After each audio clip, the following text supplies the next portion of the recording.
Systems once again, courtesy of a partnership between Infogrames, DC Comics, and Warner Brothers. The license with DC Comics and Warner Brothers consumer products allows Infogrames to create games based on the Superman comic books for the Sega, Sony, and Nintendo consoles.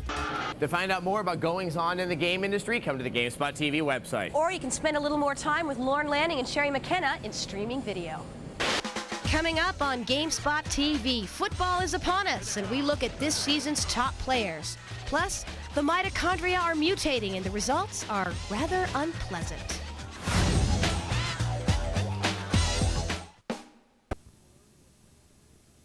Gameplay.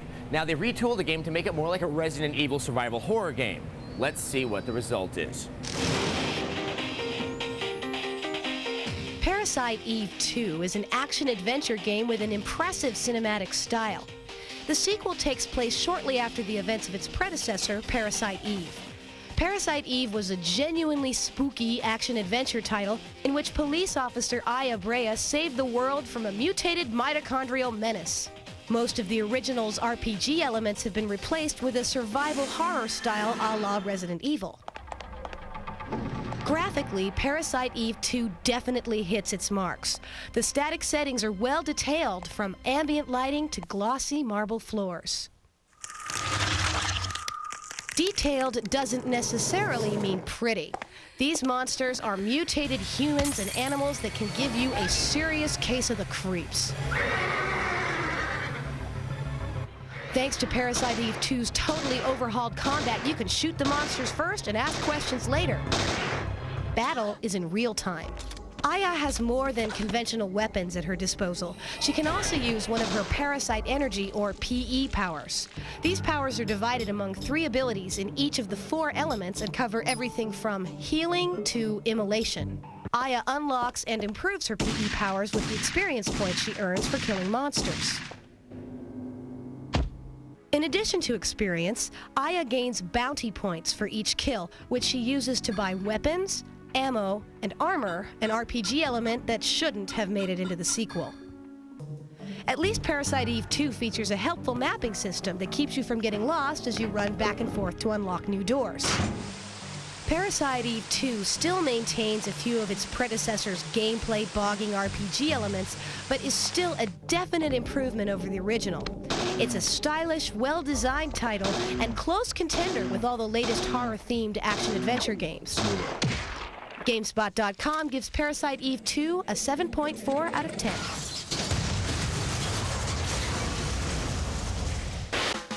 Coming up on Gamespot TV, there's sheer madness ahead in our preview of Sheep. And Fozzie Bear and Gonzo learn how to drive in Muppet Race Mania. All work, no play makes Jack a dull boy. Work, play, dull boy. Work, play, work, play, play, play. Play! It's what Electronic Gaming Monthly is all about. How to score on some serious fun. Order EGM today and get your hands on the #1 source for what's hot, hip, and hyped on the electronic playground. Each month, EGM brings you the best news and features on Nintendo 64, PlayStation, Sega Dreamcast, Game Boy Color, and more. Plus, first peek previews and honest, hard-hitting reviews from around the world. So what are you waiting for? Call today to get EGM and get in on the buzz. Want the inside scoop on the Star Wars games? Oh yeah, we got it first. Or all the dirt on the Dreamcast and PlayStation 2 launches? It's in here too, baby. Plus, with your subscription to EGM, you'll receive access to our very own review crew of gaming junkies. And they tell the truth, so you don't get stiff. Reason right there to subscribe. So call now. You'll also receive a free gift with your paid subscription. And it's not a football phone. It's our 500 Hottest Tricks booklet. The #1 source for tips, strategies, and secret codes for kicking butt on more than 100 of the hottest games out there. So why not use your credit card and order EGM today? Come on, you know you want it. Call now to get 12 months of info-packed gaming issues delivered right to your mailbox for only $19.97. That's 67% off the newsstand price. You save almost $40. And with your paid subscription, you'll also get the 500 Hottest Tricks booklet, loaded with butt-kicking info. absolutely free. So don't be a dull boy. Order Electronic Gaming Monthly today and start playing seriously. Call 1-800-952-6622 to subscribe now. Metreon. You know, one of the best things about being a PC gamer is downloading demos for free. Yes, now there are many of them that are out there, so we've decided to go ahead and pick some of our favorites. Attempting for deeper action gameplay is Delta Force Land Warrior. The game is initially notable because unlike previous Delta Force titles, it does fully support 3D acceleration, and as a result, it looks very good. It's a little heavy-handed in its militaristic viewpoint, but the demo offers a tense experience of trying to liberate deadly biological materials from terrorists in Egypt's Valley of the Kings. Without health nor extra ammo, the demo forces you to rely on stealth and planning. You can't rush into a battle because one bullet usually means the end. It's not for everyone, but it's definitely worth checking out if you're intrigued. If there's one PC game that's worth checking out so far this year, it's Deus Ex. The game is a hybrid of a shooter and a role-playing game, as you build the specialties of a mechanized United Nations operative. Deus Ex is the closest one can come to feeling like they have free decision-making in a game. Playing the demo won't mimic the immersiveness of the entire title, but if you want to know what all the hullabaloo has been about, this is an excellent way to discover it. That's the difference right there. While it's been on the internet for a while now, if you haven't heard of Serious Sam and you like a good hyperactive shooter, you need to be acquainted. Developed by a Croatian development team called Crow Team, the game is an attempt to capture the overwhelming experience of the classic Doom. The game pits you against hordes and hordes of wonderfully inventive creatures that come at you in increasingly larger numbers as you desperately attempt to deal with them with less and less time to think. The game is also notable for its open and bright level design from an entirely original engine. No, this is not a thinking man's game, but there's a lot of adrenaline pumping after just 5 minutes of play. If you like any or all of those downloads we just showed you, they're available for your hard drive at the Gamespot TV website. Now, given the wild success of Pokemon, it would only seem natural that there be a few imitators. And our intro of the week comes from one of them, the digital version, Digimon.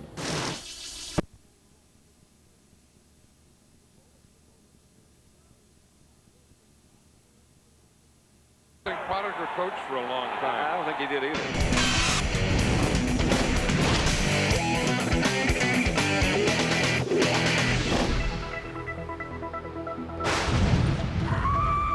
Hello and welcome to Gamespot TV here at the Winchester Mystery House in San Jose, California. I'm Adam Sesslor. And I'm Kate Botello. So, what makes the Winchester Mystery House so mysterious? Sarah Winchester, who was the widow to the Winchester rifle fortune, was terrified that she was under a curse by all the people who had been killed by Winchester rifles. So, under the advice of a medium, she moved out west and was instructed to continually build upon her mansion. 160 rooms, and 38 years later, Sarah Winchester was finally at peace. Now, that is a rather novel way of dealing with your personal demons. Of course, we prefer to do it the virtual way.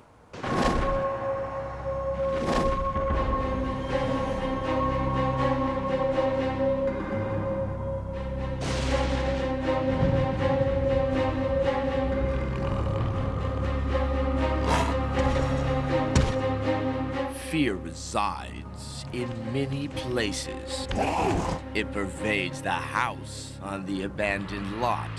It lurks in the corridors of a darkened alley. What is this? It waits in the shadows of the woods. The Gothic castle. The high seas. Horror comes from unknown ghouls, demons, forces of evil, and sometimes from within.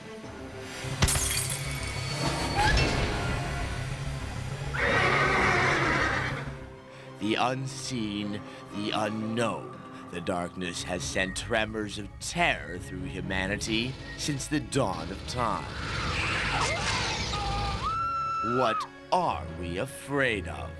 Hideous monsters, the the unknown evil.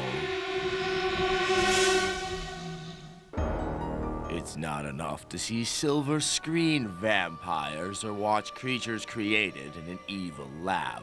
Now virtual ghouls haunt 3D worlds, waiting to strike when we are most vulnerable. Vampires lurk, longing to sink their teeth into bared necks. Acidic aliens lie in wait to crush your skull and gorge on your flesh. Skeletal demons make up for their lack of muscle by wielding nasty weapons. And when all else fails to frighten, there's always the undead. What are they? No!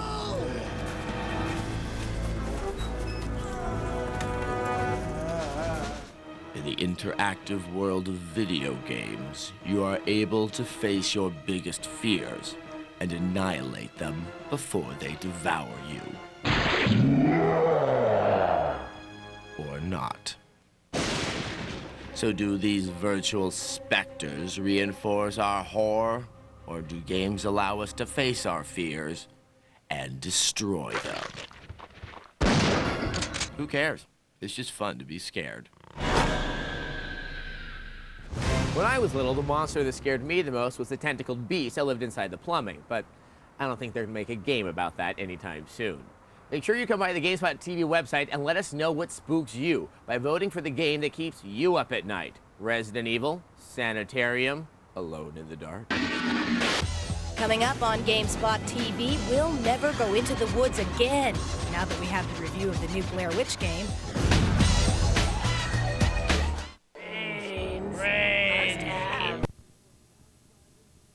Chester was deeply interested in the mystical world. After all, she consulted a medium before she moved out west and built the house. And to this day, psychics feel that there's a certain ghostly presence wandering around in the halls. Adam, I know you're back there. No, I'm not. Well, I'm personally haunted by the $850 that I spent on the Blair Witch Project.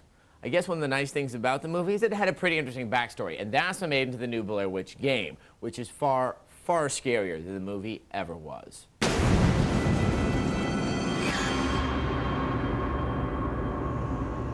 Blair Witch Volume 1, Rust in Par, is a mixture of both adventure and Resident Evil style action. The game, by Terminal Reality, is a quasi-sequel to their title Nocturne, and has you play Elspeth Doc Holliday, who works for the Spook House agency from the original game, and features appearances from its hero, Stranger. Not surprisingly, the game also uses the Nocturne engine, which means its problems are very present. Like all games of this type, it uses a shifting third-person perspective, which makes combat frustrating and difficult. The designers have one suggestion, and that is, find a better camera angle. Finding a better design would have been nicer. Combat is further hampered by the inconsistent auto-aiming that can leave you shooting at the clouds in a tense battle. Luckily, the game isn't all about combat, and when the game is more about adventure and subtlety, the creepiness is very effective.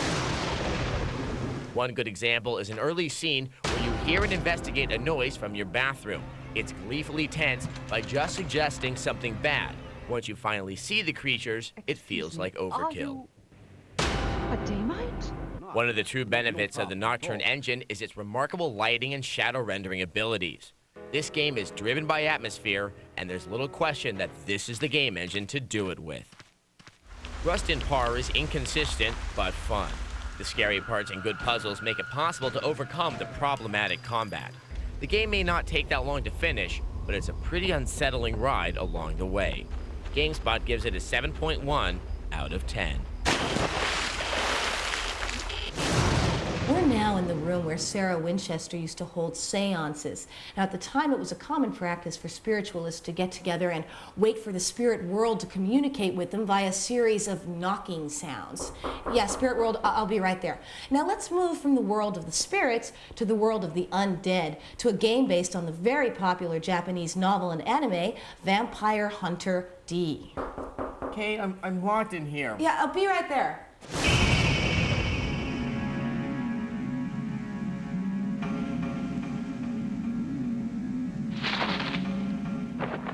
Vampire Hunter D is an action-adventure game based on the anime by Hideyuki Kikuchi.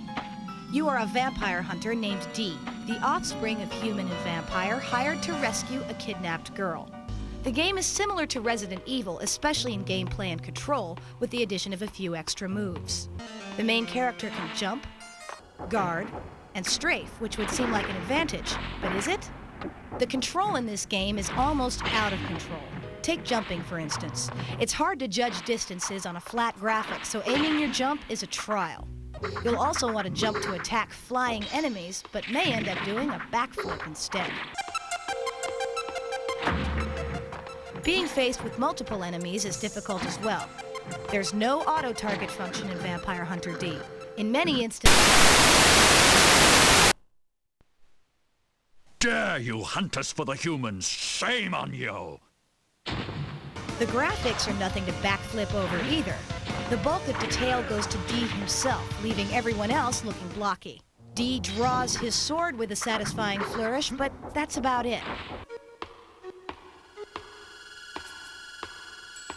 There's nothing satisfying about the music either. The generic techno score is totally uninspiring. Overall, much like most other Resident Evil clones, the game just doesn't capture the magic of the Resident Evil series. Die-hard fans of the anime may find some value here, but for 10 hours worth of gameplay, it's more of a rental than a purchase. Gamespot.com gives Vampire Hunter D a 5.5 out of 10.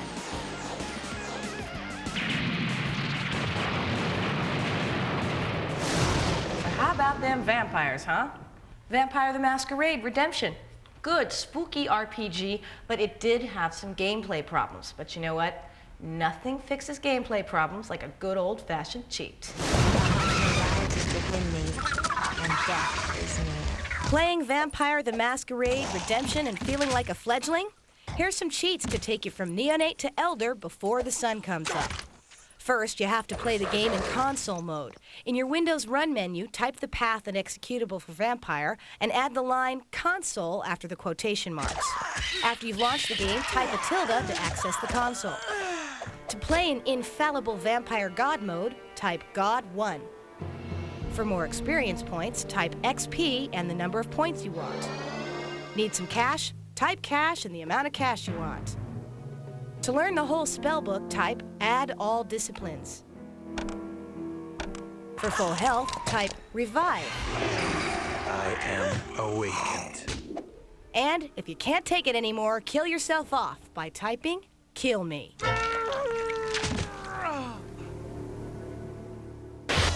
Coming up on Gamespot TV, there's more terror in the woods in our preview of the Evil Dead game.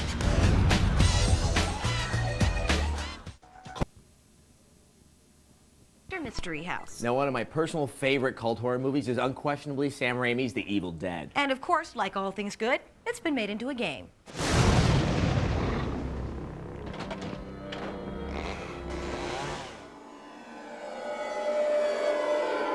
We're incorporating elements of the first two movies into a new storyline that sort of continues the ongoing saga of Ash and the Book of the Dead, the Necronomicon. The game story takes place about 8 years after the events of the last movie, and in this new story, he actually goes back to the cabin that's, the familiar location from Evil Dead 1 and 2, and the game basically starts there. It's a survival horror game, very similar to Resident Evil, where you have a combination of action, puzzle solving, and exploration, all within the confines of the Evil Dead universe. It is a little bit more true to Evil Dead 1 and 2 in that it's first and foremost a scary game, with the pop-up scares and whatnot, but it will incorporate a lot of the humorous elements that really came from Bruce Campbell and the one-liners and the whole character of Ash being such a smartass, basically. What's that? Oh, your mama's calling. The first half of the game takes place in the woods. It starts off at the cabin, which will provide a familiar environment to all the fans, but that's just a starting point. While you can go through all the different rooms in the cabin, and we've really, been faithful to the movie. It's a, accurate representation of what it looked like. We've added new locations within the woods, but really it's only about half the game. The second half of the game takes place in ancient Damascus, so it's really, these two halves. I know Evil Dead fans are very protective of Ash and everything from the films, and that's why we're really trying to remain true to it all, because that's what fans would want, that's what we obviously want. If you've seen the Evil Dead movies, you know they're really funny. Disgusting, but really funny. Now, of course, the living dead is a classic fear. Here's another one for you. The monster rustling in the bushes. How about a really, really big monster?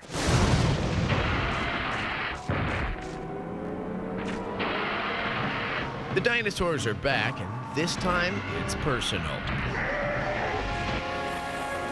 It's Dino Crisis 2, and the government has once again ruptured time with evil experiments. A cleanup crew of operatives arrives to save the day, but only 3 survive. Your roles alternate between the surviving operatives, Regina and Dylan, dino hunters, and David, a support character. Yeah! Each has unique abilities, and they'll need them. This is one serious dino crisis. There are many types of dinosaurs on the island, and sometimes they run in packs. Capcom has devised a completely new combat system for Dino Crisis 2.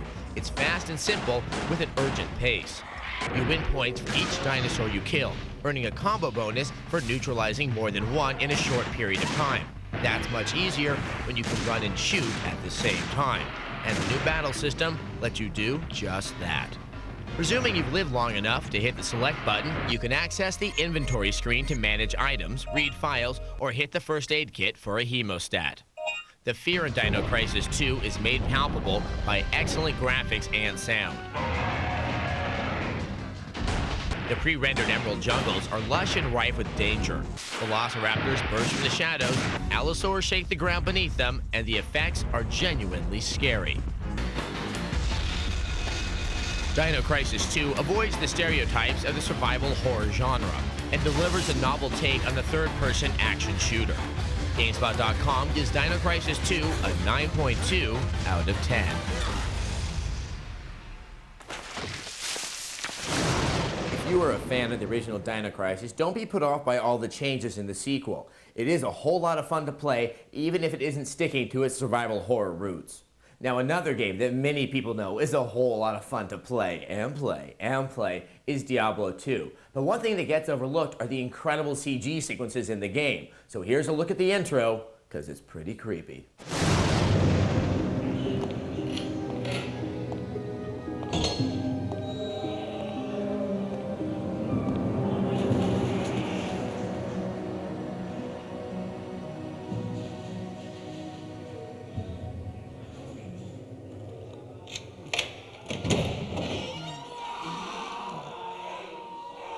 Coming up on Gamespot TV, just when you think it's over, they rise again from the dead.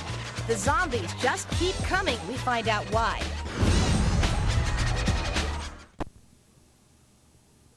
Gamespot TV at the Winchester Mystery House. Right now, we're in the Winchester Ballroom, which was built specifically for a visiting orchestra that never actually arrived. In human form. Now, Sarah Winchester, of course, had all of these mystical leanings that have incorporated themselves all over the house. She was clearly not a triskaidekaphobic. In human form. There are 13 gas lamps in the chandelier, 13 panels in the ceiling, 13 stairs leading to the 13th bathroom. Are you going to say in human form now? No, I'm going to talk about Resident Evil, which is, of course, not the first horror game, nor will it be the last, but one of the most celebrated. And so this is a small Valentine to those games that kept me up at night. In human form.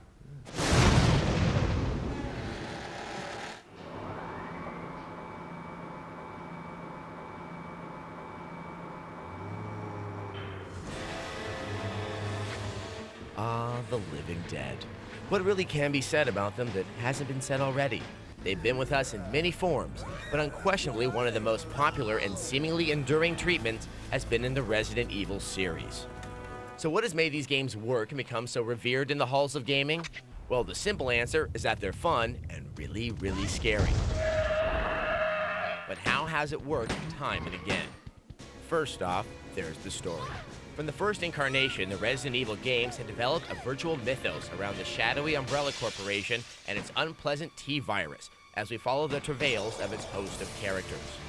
Like any good story, the tale evolves from game to game, resolving a little each time, but always creating more questions than it answers. And there's something just plain unsettling when humans seem to number fewer and fewer. But good stories are best in their natural states, books. What's important is how it's designed as a game. While many might see the primarily pre-rendered background and awkward third-person perspectives in the Resident Evil games as a limitation, just think of how you never really know what's going to be beyond the frame of each shot. Then there's the gameplay. Rather than just be a straightforward action shooter, the pacing is more dramatic and rhythmically broken up by acquiring information and solving several puzzles, albeit many ridiculous ones. This way, when things get hairy, it's not always expected, and hence, rather frightening. But perhaps the most celebrated aspect of the Resident Evil games has been their sound. Nothing conveys dread more than hearing the virally inebriated rumble of a zombie before you see it, and not knowing where it's coming from. The quiet footsteps you emanate down dark and empty hallways succeed in making you all too aware of just how alone you are. But with our attention paid towards audio issues, there's also the now beloved voice acting. Don't open that door! It's so gloriously obvious and ridiculously atrocious. Hey, I'm no ordinary civvy. I'm a member of STARS. Maybe it would be nice to have true feelings expressed from these characters. It was dirty work, but this area is now clean. But after this long, it might take away from the campy fun of it all. Chris is our old partner, you know. And that's what the Resident Evil series is all about. The campy joy of all those horror movies we know and love, and the chance to be part of them and get scared all over again. Well, now that we've had a look at Resident Evil games, let's take a look at a game that's Resident Evil-esque. Parasite Eve 2. Very scary, mutant mitochondria on the loose. Believe us, you're going to want some help, so here's our strat guide. I'm not scared. Keep trying. There's nothing like unloading rounds into mutated neo-mitochondriatic scum. The freaks of Parasite Eve 2 might have strength in numbers, but you have mad skills, a heavy-duty arsenal, and most importantly, Gamespot TV on your side. Use these tips to get you and Aya through the missions while keeping your stomach intact. Tip 1. Don't stop looking. You'd be surprised what you can find in the game if you just keep pressing X, which is your inspect button. Don't hesitate to search everything. From store shelves to recently deceased SWAT team members, who knows what you might come across with a simple press of the X. If a part of a room looks like it might contain an item, it most likely will. A keen eye is a must, especially when it comes to solving the game's puzzles. Tip 2. Remember your parasite energy. PE helps in conserving your ammo, and at least you won't have to deal with reloading your gun. You should also make use of the PE's area of effect. Narrow areas are good for taking out distance opponents, while concentrated areas are great in toasting tightly knit groups. Using your powers could mean the difference between staying alive and pushing up daisies. Tip 3. Kill everything. The only way you can unlock new parasite energies is by spending bounty points, and the only way to earn bounty points is by engaging the enemy. While you might want to get through your objectives as quickly as possible, you'll be doing yourself a favor by passing through infested areas and spring cleaning. Always check your map periodically. Any area colored in red means that enemies in that area are waiting to eat lead. So remember, keep looking, be a black magic woman, and kill everything, if you can. For another look at our Parasite Eve 2 strategy guide, head on over to the Gamespot TV website. And while you're there, don't forget we're giving away 14 PlayStation 2s. The prizes are provided by Blockbuster.com. So if you want to be the coolest kid on your block, head on over to the site and take our next generation gaming quiz for your chance to win. We'd like to give a great big thanks to everyone here at Winchester Mystery House for hosting us today. And if you want to find out more about this incredible place, go to WinchesterMysteryHouse.com. Well, that's about it for this edition of Gamespot TV. Yes, it is. Until next time. Game over. Man, stop. Quit it.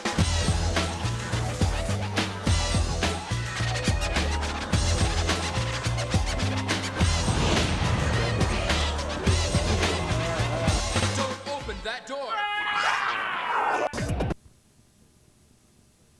been launched. We look at the hardware and software for the new system. Stick around. It's game time.